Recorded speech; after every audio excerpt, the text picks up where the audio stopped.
Hechos capítulo 8, verso 35 y 36. Alabe al Señor cuando tenga la cita. Hoy va a ser vamos a tener una palabra de regocijo esta mañana, así que váyase preparando. Amén. Dice la palabra del Señor, honrando al Padre, al Hijo y al Espíritu Santo. Yo no la tenía.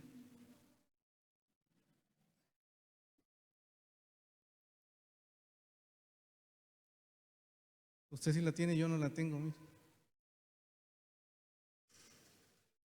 Ahí está. Amén, hoy sí. Hechos 8, capítulo 8, verso 35, dice, entonces Felipe le empezó a explicar a partir de la escritura que leía y le habló también de las buenas noticias de Jesús. En el camino encontraron agua y el eunuco dijo, aquí hay agua, ¿hay algo que me impida ser bautizado? Amén. Hoy les quiero hablar de el gozo inigualable. Hay en la vida, en el mundo, hay muchas cosas que nos pueden causar gozo. Por ejemplo, un encuentro deportivo, un partido de fútbol, una boda. No va usted a encontrar una boda donde haya tristeza y melancolía, no, una boda es alegre. Un cumpleaños puede ser también una graduación, el sí de la novia, cuando dice sí, todo el mundo grita, dijo que sí, hay alegría, hay gozo, ¿verdad? Así que el conseguir empleo, si está por ahí, Edwin, me ayudas, bájale, tiene mucho, gracias. Decía, el conseguir un empleo también puede provocar ese gozo, esa alegría, ¿verdad? Un empleo nuevo. Máxime si pasó mucho tiempo después de no tenerlo, entonces hay un estruendo, una exaltación por haberlo encontrado. Así que todos esos son momentos pasajeros, momentos de euforia. De hecho, el hombre busca a través de los antidepresivos, a través del alcohol, las drogas, el baile, el sexo desenfrenado, una forma de sustituir y de depender emocionalmente de esa alegría, de ese gozo. Todo eso se va desvaneciendo y se va convirtiendo en todo lo contrario. Pero el hombre quiere experimentar siempre estar gozoso y alegre. Así que solo hay un gozo perdurable y es el que produce el aceptar el evangelio de Jesús. Amén. Ese es el único gozo inigualable. Cantábamos en mis épocas, en mis tiempos, cantábamos, si en verdad eres salvo, di. Muy bien. Ustedes también son de mi época. Si en verdad eres salvo, si en verdad eres salvo. Y el coro seguía diciendo, si en verdad eres salvo, testifica con tu vida que si en verdad eres salvo, di amén. Y siempre ese coro lo cantábamos con alegría. Otro coro que cantábamos con mucho regocijo, máxime lo cantamos aún en las células, es testifiquemos que solo hay gozo y salvación de nuestras y venceremos al enemigo con victoria en la batalla. Y ahí decía el coro, sonará la trompeta en Sión. Amén. Son coros que son alegres. Y hay un coro hermoso que dice, el gozo del Señor mi fortaleza, el gozo del Señor mi fortaleza. El Señor mi fortaleza. Su gozo sin medida Él me da. Y la segunda parte decía, si tienes ese gozo, puedes tú cantar. Si tienes ese gozo, puedes tú orar. Si tienes ese gozo, puedes tú gritar. Su gozo sin medida Él me da. ¿Qué le parece si lo canta? El gozo del Señor mi fortaleza es. Del Señor mi fortaleza es. Señor mi fortaleza es. Su gozo sin medida Él me da. Ahora voltea a ver a su hermano y diga, si tienes ese gozo, puedes tú cantar. Si tienes ese, no valen las caras amargadas.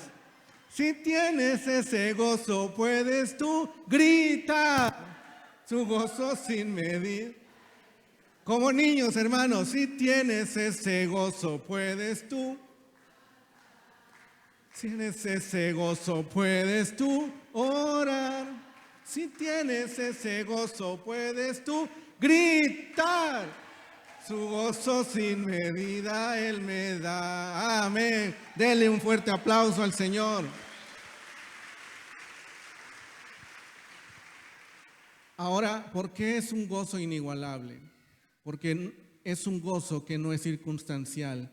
Puede ser que usted esté atravesando los peores momentos de su vida y ese gozo no va a desaparecer. Y eso es lo que hoy vamos a leer. Amén. Y si usted viene así como que, hermano, usted me está hablando del gozo y mañana, esta semana me desalojan de mi casa.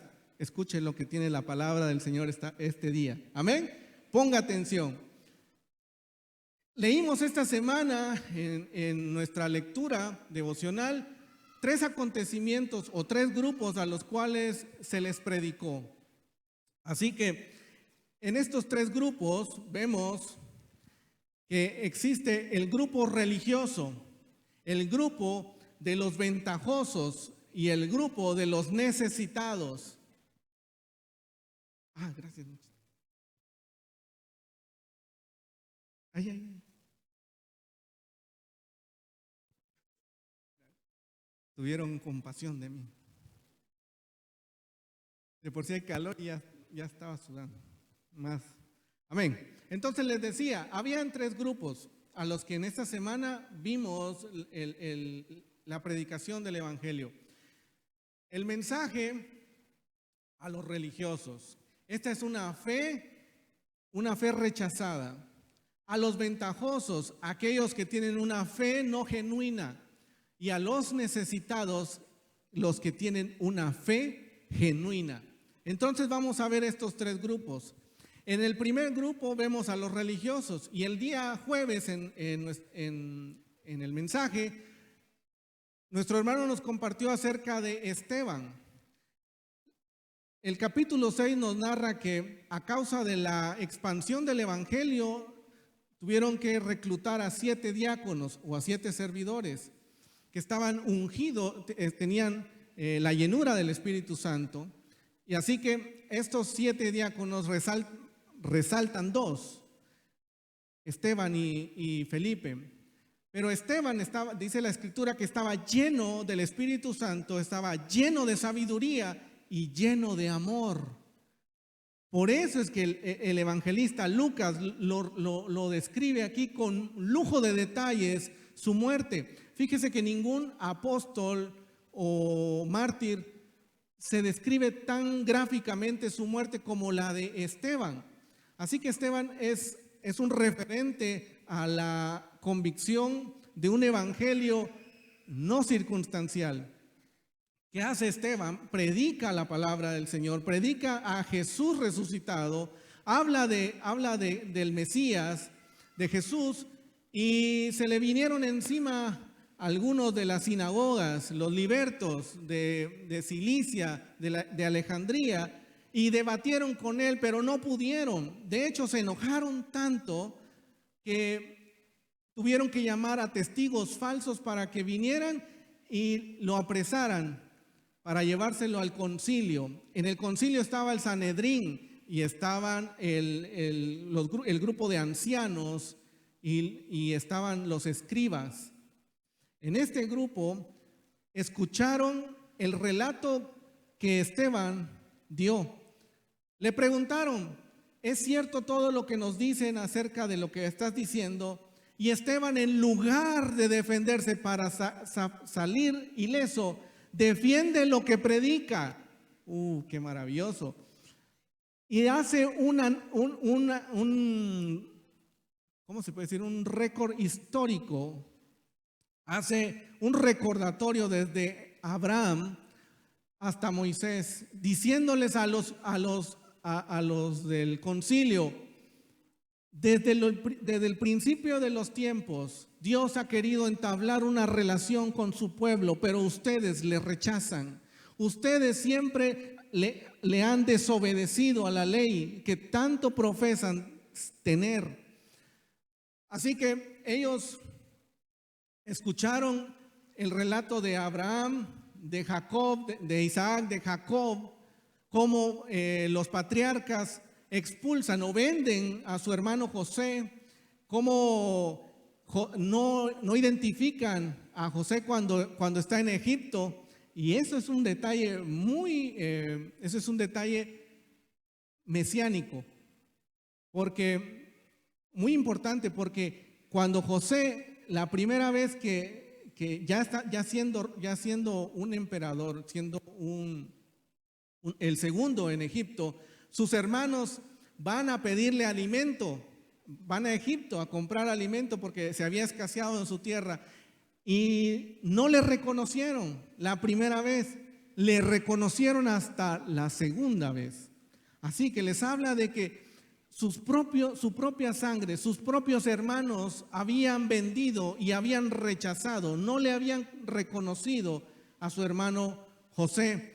Y que cuando Moisés peleó con aquel soldado, aquel guardia egipcio, pensó Moisés que lo iban a defender, y al contrario, le dijeron a Moisés los mismos hebreos, ¿qué acaso te pusieron por señor a nosotros o nos vas a hacer lo mismo que le hiciste al egipcio? Y Moisés salió huyendo para Madián. Así que les dice Esteban, históricamente ustedes han rechazado la palabra de Dios. Ustedes han sido un pueblo duro de cerviz, han sido un pueblo incircunciso del corazón y del oído, aunque se pavonean de tener la ley de Moisés, aunque digan que son circuncidados, tienen la circuncisión, pero no obedecían la ley, no obedecían la palabra de Dios. ¿Y por qué digo que no la obedecían? Porque en ellos no existía el amor y la gracia de Dios. Al escuchar este mensaje de Esteban, dice la Escritura en el capítulo 7, verso 54, que cuando oyeron decir a Esteban, se enfurecieron hasta que les rechinaban los dientes. ¿Qué podría provocar en una persona tanto coraje, tanta rabia para que... ¿Usted ha hecho corajes? ¿Alguna vez lo han sacado de quicio? ¿Ha habido alguien? Ay, nos quedaríamos sin dientes, ¿verdad? Pero, ¿sabe qué? Que los religiosos, cuando escuchan el mensaje del Señor, se tapan los oídos. Dice el versículo 57 que lanzaban fuertes gritos, o sea que hablaban muy fuerte. ¿Para qué? Para que la voz de Esteban no les llegara, y se tapaban los oídos y decían, con ese acto decían, no queremos escucharte más. Es abominación lo que nos estás diciendo. ¿Cómo nos dices que somos incircuncisos? ¿Cómo puedes venir a hablar de que la ley de Moisés está por debajo de la palabra de ese Jesús, de ese tal Jesús? Así que cerraron su corazón ese grupo de magistrados, de aquellos doctores de la ley. Tenían mucho conocimiento y aguas. tenían mucho conocimiento de la ley, pero su corazón estaba cerrado a la verdad. Así que estos del concilio no tuvieron más remedio que sacarlo de la ciudad y apedrearlo. Los primeros que tenían que lanzar la piedra eran los testigos falsos por ley. Así que otra vez se repite, testigos falsos matan a un hombre de Dios, a un hombre piadoso, tal como lo hicieron con Jesús. Testigos falsos le hicieron un juicio, ¿cómo se puede decir? Le hicieron un juicio no válido, tal como lo hicieron con Jesús. Y no tenían la autoridad ni el derecho, porque no eran un juez, no había sido un juicio civil, y dictaminaron matarlo. ¿Cómo lo mataron? A lapidazos, a pedradas. Murió Esteban lapidado. Decía el hermano ayer en el ayuno, que se sentirá una pedrada, un tituntazo encima. ¿Cómo se sentiría la persona que le tiran una piedra?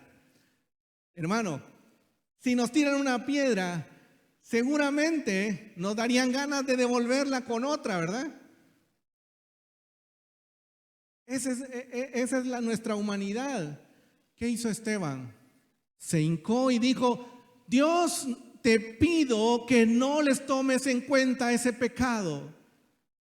Eso es la llenura del amor de Dios. No solamente Esteban estaba lleno estaba lleno del Espíritu Santo, era lleno de sabiduría porque no lo pudieron vencer, pero también estaba lleno de amor. Esa oración le alcanzó, me voy a salir del tema, esa oración le alcanzó a un hombre que estaba ahí viendo y aprobando las pedradas, y ese hombre era Saulo. Gracias a la oración de Esteban vino un sustituto llamado Saulo y se convirtió en el apóstol Pablo más adelante, porque dice el capítulo 8 que le pareció bien a un hombre llamado Saulo que le entregaron las ropas, las vestiduras de aquellos que dijeron, ni siquiera se pudieron manchar su ropa de sangre. Dijeron, los que iban a apedrear a Esteban se quitaron las vestiduras y le dijeron como cuando en el box se quitan la bata y se la entregan al coach. Se la entregaron a Saulo, y eso significó que Saulo estaba de acuerdo con aquello que estaban haciendo. Y Saulo escuchó la oración de Esteban. Así que gracias a esa oración, Saulo escuchó acerca del amor de Dios. Y ya desde ese momento Dios estaba tratando con Saulo. Así que de esa manera llegó el evangelio al Sanedrín, a ese concilio, a esos religiosos, esos hombres, esos fariseos que andaban con vestiduras perfectas, blancas. Pero ¿qué dijo Jesús? Ustedes son como un sepulcro blanqueado porque están muertos por dentro. Aparentan vida, aparentan piedad, pero por dentro apestan a corrupción. Estos hombres estaban llenos de tradiciones y ritos, y les había dado en donde más le dolía, acerca del templo. Y en la narración de Esteban les dice, Dios no habita en templo hecho por manos de hombres, porque Dios es espíritu. Y para los religiosos esto fue, ¡ay! ¿Esto qué pasó? ¿Y esto qué contiene? Si nosotros enseñamos en la sinagoga, enseñamos en el templo, es más, se enojaron tanto cuando Jesús fue al templo y fue a barrer eso porque se había convertido en un mercado. Pero para los fariseos, para los religiosos, eso fue ofensivo. Qué difícil es que el evangelio le llegue a un religioso, porque un religioso está cegado en su doctrina, en su secta, y tiene que cumplir normas, conductas, tiene que hacer obras para encontrar el favor de Dios, para ver si Dios se acuerda, para ver si Dios tiene en bien fijarse en sus obras. Y el religioso es así, hasta los ve caminar así, pero en Semana Santa. Eso es religión, eso es religión. Ser cristiano de domingo también podemos caer en ser religioso. ¿Dónde está usted? ¿Dónde está usted cuando está en la semana? ¿Usted testimonio de la palabra de Dios? ¿Testifica de la palabra de Dios? Porque no solo debemos ser creyentes nominales de iglesia. La iglesia está donde está su pueblo. La iglesia del Señor está donde usted está, en el mercado, en la oficina, en el negocio, en la fábrica. Ahí está la iglesia del Señor donde usted está. Por eso debemos ser una iglesia ejemplar. Debemos ser una iglesia modelo, una iglesia como Esteban, llenos del Espíritu Santo, llenos de sabiduría y llenos de amor. ¿Cómo llegamos a la llenura del Espíritu Santo? Orando y estudiando la palabra de Dios. Amén. Así que al primer grupo rechazó la fe. Es una fe rechazada. El segundo grupo, entonces, es el grupo de los ventajosos. Es una fe no genuina. Y esto lo vemos en el capítulo 8. Porque ya habían lapidado a Esteban. Y a raíz de eso se desató la persecución. Y entonces los testigos fueron dispersados por Samaria y Judea. Pero a donde ellos iban, predicaban la palabra de Dios. Y entre esos iba Felipe. Y Felipe iba predicando de la palabra, iba hablando.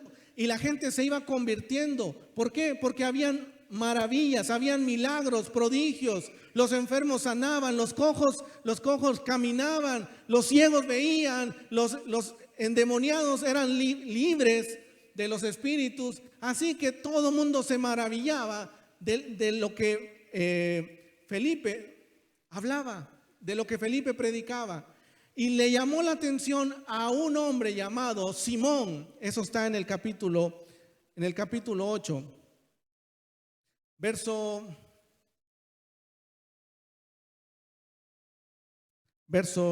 9. Hechos 8:9. Había en Samaria un hombre llamado Simón, que antes había practicado la magia y con ello engañaba a la gente, pues les hacía creer que era muy poderoso. Desde el más pequeño hasta el más grande lo escuchaban con mucha atención y decían que era el gran poder de Dios. Amén. Entonces, este hombre, Simón, se convirtió. Él era mago. Él hacía su show, hacía su espectáculo y deslumbraba a chiquitos y a grandes, como en el circo, ¿no? Como un espectáculo. Y a todos se maravillaban, pero la gente decía, esto tiene que ser el poder de Dios. Y así vemos hoy ese tipo de personas que practican la astrología, que practican la adivinación, la hechicería, y dicen, no, es que así como eso es magia blanca, ese es algo bueno. Existe lo malo, pero también existe lo bueno. ¿Se acuerdan de aquel que le mandaba mucho amor? ¿Se acuerdan? Todos decían, no, es que él tiene que ser un hombre de Dios, porque tan bonito que hablaba. Él solo hablaba de paz y amor, y todo lo que le sobraba de él se lo enviaba a la gente. Pues así muchos se engañaban, muchos creían que eso era de parte de Dios y estaban engañados. Cuando Felipe predica y ve lo que acontece con aquellos que le llevan, Simón se queda sorprendido de ese poder y dice que él también creyó y se bautizó. Ahora, ¿por qué digo que es una fe no genuina?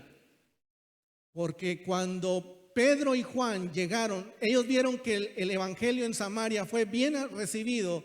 Pedro y Juan llegaron e impusieron las manos en la gente para que recibiera el Espíritu Santo.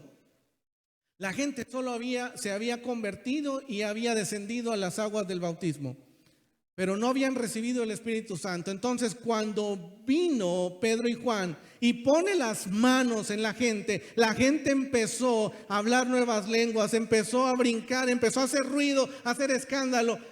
Y Simón se quedó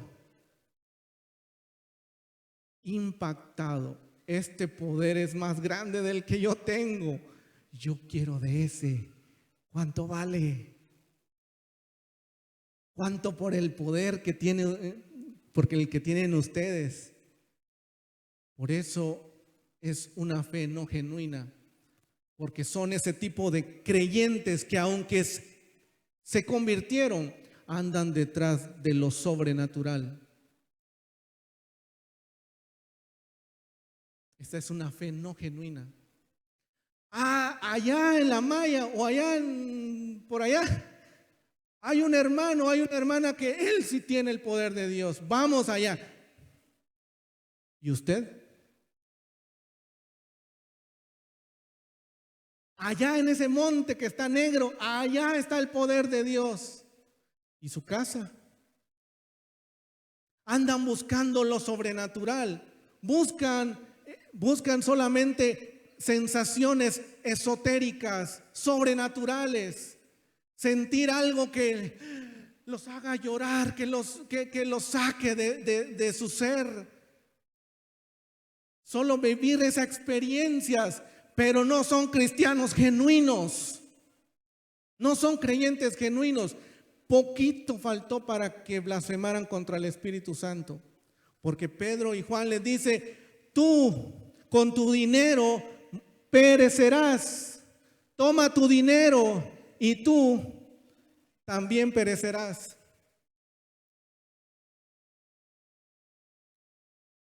Versículo 20: que tu dinero perezca contigo si crees que el don de Dios puede comprarse.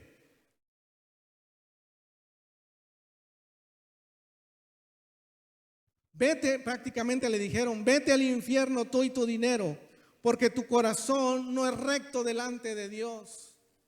Pero si él abiertamente había sido salvo, confesó a Jesucristo, pero no fue una conversión genuina.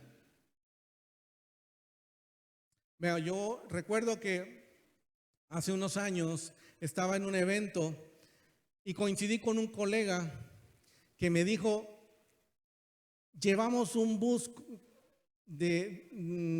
con mi familia y con mis amigos, llevamos un bus de enfermos porque allá en la capital hubo una reunión donde hubo milagros y prodigios, y vieras, me dice que se manifestó la gloria de Dios, vieras cómo se sentía eso. Lo único que me lo estaba diciendo ebrio. Ya está en la presencia del Señor y fue restaurado, pero yo me le quedé viendo. ¿Cómo así? Me estás hablando del poder de Dios, pero tus acciones, mano, ¿qué pasó?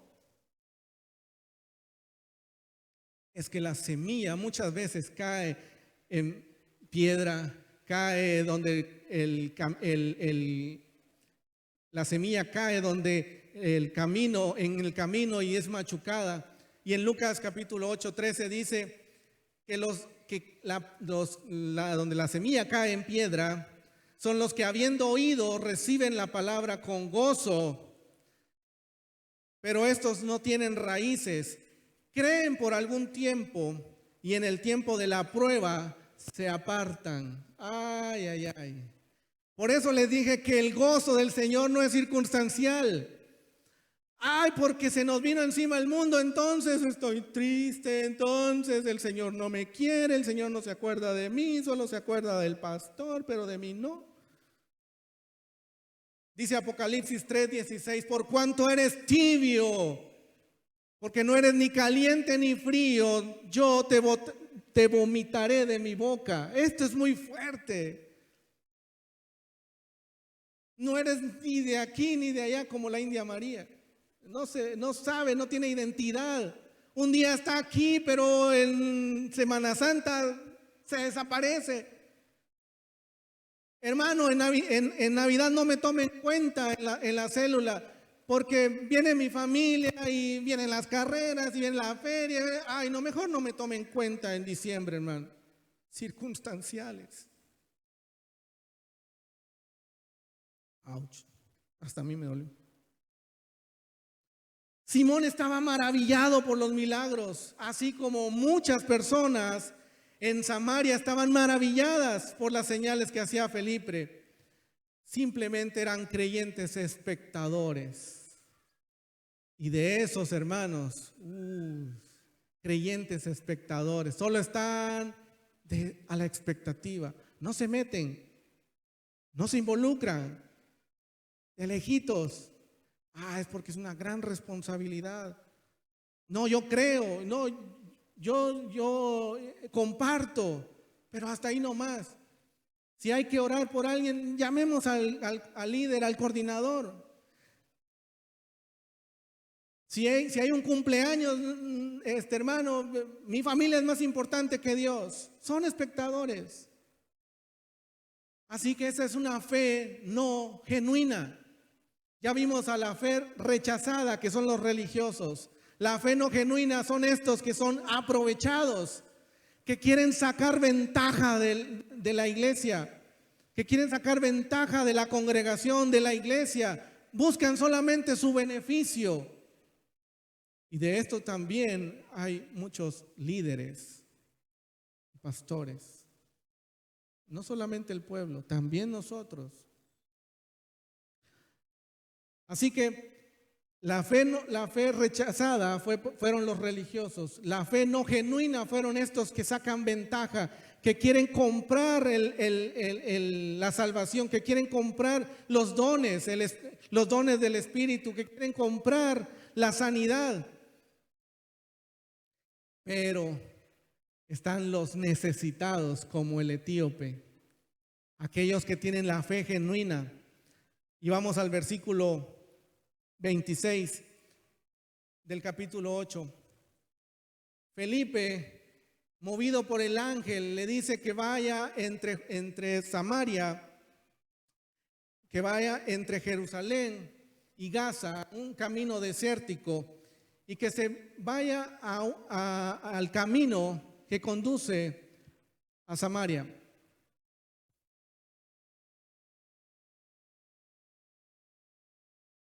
Y en ese camino iba a encontrar a un hombre, a un etíope. Este etíope era un ministro de Hacienda, un hombre muy importante, era un tesorero, era rico, porque dice el versículo 28 que iba en su carroza, un BMW, supongo. Imagínense, para esa época, todos iban a pie, pero este eunuco, este etíope, va en una carroza. Ese era un hombre muy rico, poderoso, un hombre muy importante, pero era un hombre de color. Su significado significa eunuco, venía de Etiopía, de raza semita, y era un hombre de color que su significado literalmente es hombre tostado. Eunuco quiere decir que era castrado, no tenía sus miembros viriles. Así que este hombre era un hombre temeroso de Dios. ¿Por qué? Porque nos dice la Escritura que había subido a Jerusalén a adorar a Dios. Entonces era un hombre que buscaba a Dios. Me imagino que en el lugar donde él vivía era un lugar politeísta, un lugar de muchas costumbres paganas, y él más bien buscaba un lugar donde compartieran valores morales y éticos y hubiera un gobierno monoteísta. ¿Y sabían dónde? En Jerusalén, porque ahí iba a adorar. Pero no podía ser parte del judaísmo. ¿Por qué? O sea, no podía ser un prosélito, porque para ser un prosélito, para convertirse al judaísmo, tenía que cumplir ciertos requisitos. Uno de esos era bautizarse, el otro era circuncidarse y cumplir ciertos sacrificios. Pero al ser eunuco, pues no podía cumplir la parte de circuncisión. Entonces simplemente la Biblia lo llama como un hombre temeroso de Dios. Así que este hombre sabe en dónde está Dios, pero no entiende la palabra. Este era un hombre que fue muy honesto al decir: no entiendo lo que leo. Era un hombre de amplia cultura general, pero ignorante de los fundamentos espirituales. Felipe, dice el versículo 27, Felipe obedece y va, y en el camino ve a este etíope, eunuco, que era un funcionario de la Candace, reina de Etiopía. Era el administrador de todos sus tesoros y había venido a Jerusalén para adorar. Y cuando iba de regreso en su carro, leo el verso 28, leyendo al profeta Isaías, el Espíritu le dijo a Felipe: acércate y júntate a ese carro. Felipe se acerca y le oyó leer al profeta Isaías y le preguntó, ¿entiendes lo que lees? Mas él respondió: ¿y cómo voy a entender si nadie me enseña? Y le rogó a Felipe que subiera al carro y se sentara con él. Este eunuco fue franco, fue sincero al decir: no sé lo que estoy leyendo, pero si tú me explicas, puedo entender. Fue humilde al pedirle a Felipe que le explicara. Y eso se necesita para entender la palabra de Dios, tener esa humildad de no saber. Y necesitamos al Espíritu Santo que nos explique, que haya discernimiento a la hora de la lectura.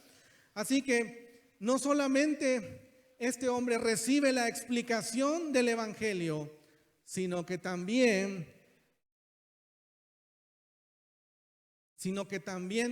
encontró la salvación de su vida.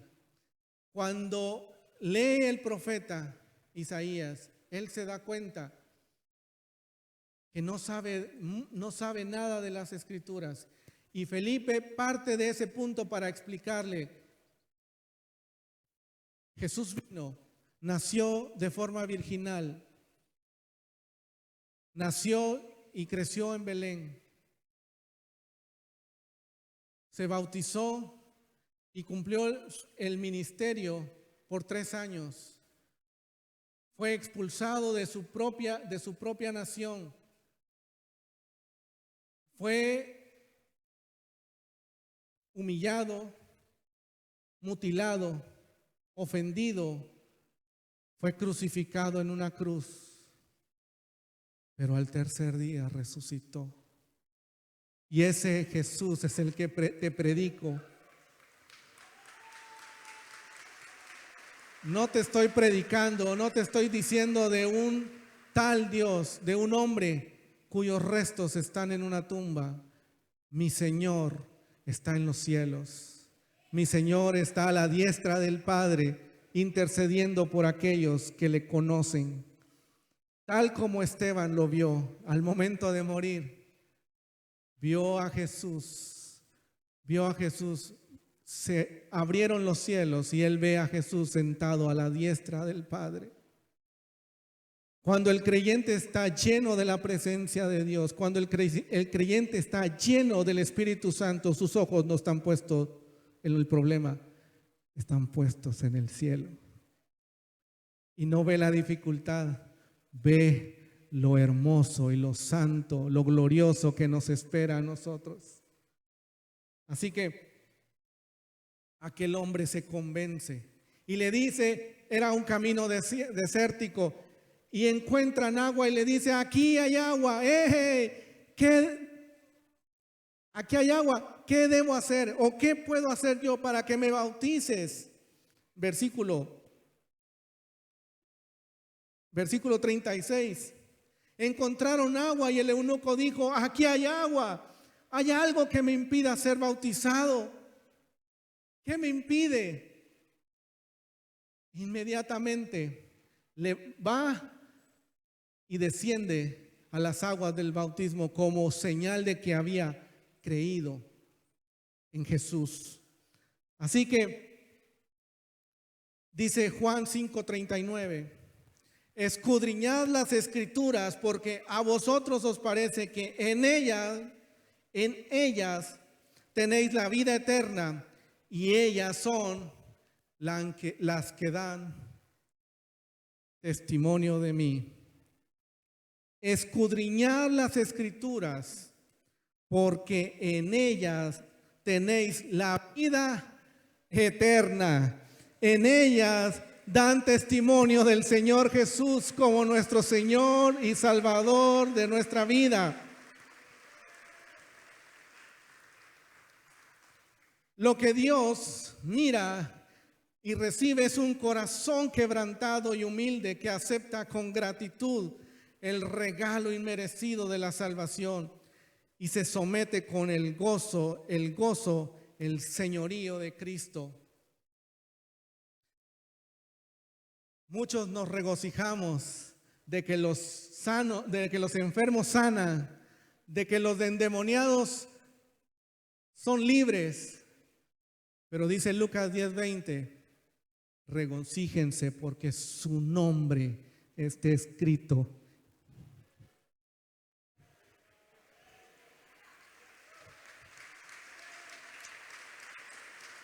No se gocen, no se alegren, no se asombren porque los enfermos sanan.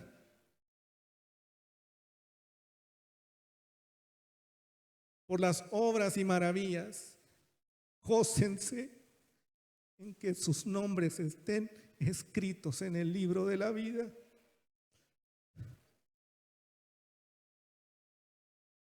Muchos me preguntan por qué soy tan llorón, pero les puedo asegurar que ninguna de mis lágrimas son de tristeza y de melancolía. Estas lágrimas son de gratitud, porque el Señor me salvó. El Señor me rescató. Yo no lo merecía. Su servidor no merecía esa salvación. Sin embargo, Dios tuvo misericordia, así como lo tuvo de usted. Así como hoy está usted escuchando este mensaje, ¿qué tipo de suelo es usted? ¿Qué tipo de grupo es usted? ¿Va a cerrar su corazón ante la verdad del Evangelio? ¿Va a seguir siendo un creyente de a medias? ¿Un creyente a medias tintas? ¿Un creyente no comprometido? ¿Un creyente nominal de domingo? ¿O va a ser un creyente que se goza, se regocija en su salvación? Un creyente que cuando le preguntan si en verdad eres salvo, dice amén. El gozo de la salvación es inigualable, es incomparable, es extraordinario. El gozo de nuestra salvación es insuperable. El gozo de nuestra salvación es único. El gozo de nuestra salvación, hermanos, no tiene ningún nivel superior. Nada le puede preceder al gozo de nuestra salvación. Por eso, hermanos, hoy es momento de estar alegre. Deje la tristeza, deje la preocupación. Si usted es salvo, ríase, gócese, alégrese. Si usted es salvo, ríase, porque lo mejor ya vino. Fue Jesucristo que dio la vida por usted y por mí. Lo mejor no está por venir, lo mejor ya vino. Y fue nuestro Señor y Salvador que lo dio todo, que no escatimó ni su propia vida para que nosotros tuviéramos esa alegría, ese gozo perpetuo. Porque aunque vengan las dificultades, aunque vengan los problemas, aunque venga la crisis, nuestra mirada está puesta en el cielo, gozándonos de que nuestros nombres están escritos en ese libro con letras de oro. Pero si usted tiene dudas, si usted no se puede gozar esta mañana, una de dos: o no ha comprendido lo que Jesús hizo en la cruz por usted, o su nombre no está escrito en el libro. Hace 12 años yo tuve un sueño maravilloso, extraordinario. Y es un sueño que no es como los sueños normales que al otro día se desvanecen. Soñaba que me levantaba, despertaba en una gran biblioteca, una biblioteca enorme, enorme. Y conmigo muchísimos se levantaron, estábamos empapados, como que había habido una inundación. Y en mi sueño recuerdo que una voz dijo: hey, busquen su nombre en la estantería. Y como mi nombre empieza con Z, yo recuerdo que yo entendí que estaba en la presencia del Señor y que tenía que ir a buscar mi nombre. Y corro. Cuando encuentro la Z y voy. Surizada y Charocos. En el sueño yo gritaba de alegría, me regocijaba de alegría. Y recuerdo de mi hija, Ana Camila, y voy corriendo por la A. Salgo corriendo hasta la A y veo el nombre, Ana Camila. Qué paz y tranquilidad sentí. Ver el nombre de mi hija.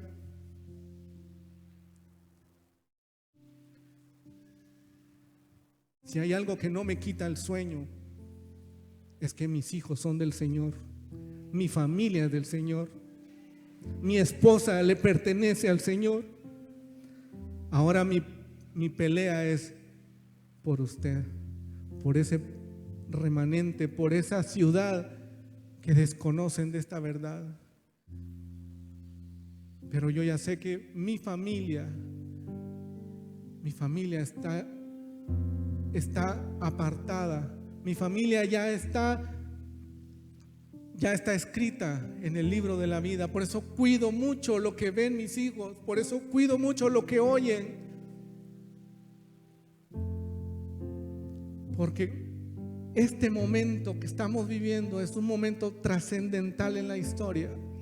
Son días como los de Noé, días como los de Elías, son días peligrosos. Eso que vimos en las Olimpiadas, bueno, yo no lo vi, pero lo están diciendo. No nos asuste, no nos asombre, no nos extrañe. Cosas peores van a venir.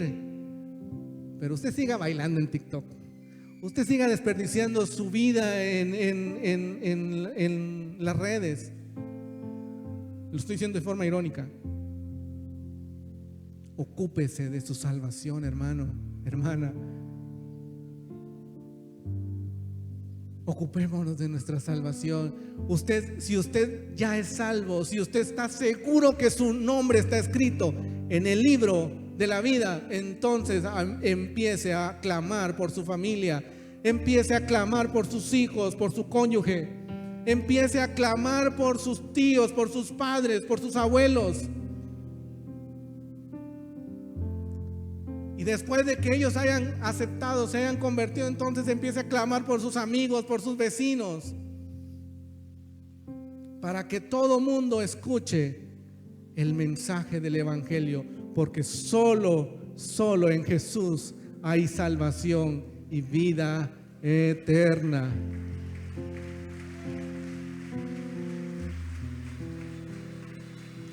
Miren lo que hace Dios. Me dolían los ojos, me ardían los ojos y dije, voy a usar los lentes y no los he usado. Lo que hace el Señor. Capítulo 8, verso 9, verso 8 dice que cuando escucharon el mensaje de salvación, los samaritanos estallaron en alegría en toda la ciudad. Cuando el etíope recibió al Señor, siguió su camino lleno de gozo. Eso es lo que produce la salvación en el ser humano, gozo y alegría. ¿Usted está alegre, hermano? ¿Está alegre? ¿Está gozoso? ¿Usted puede darle gloria al Señor esta mañana? Vamos a cantar y vamos a gozarnos en la presencia del Señor. Vamos a darle gracias por su salvación. Vamos a darle gracias porque un día Él nos alcanzó, no porque éramos buenos, no porque hicimos obras para merecerlo, porque por obras jamás, ni yendo a pie o de rodillas hasta Roma, podríamos alcanzar benevolencia. Solamente es a través de Jesús. En Jesús nosotros somos felices, somos alegres. En Él encontramos ese gozo, ese gozo inigualable, ese gozo único, extraordinario. Nada de lo que dije al principio produce un gozo eterno. Ni el matrimonio, ni la familia, ni el empleo, ni el estatus, es más, ni la riqueza. Este eunuco tenía fama, dinero, poder, autoridad, y aún así necesitaba del Señor, necesitaba ese encuentro con el Señor. Solamente Jesús nos da esa plenitud de gozo. Póngase de pie, mis hermanos. Vamos a cantar, vamos a alabar al Señor con alegría y con regocijo. Con alegría y regocijo. Amén.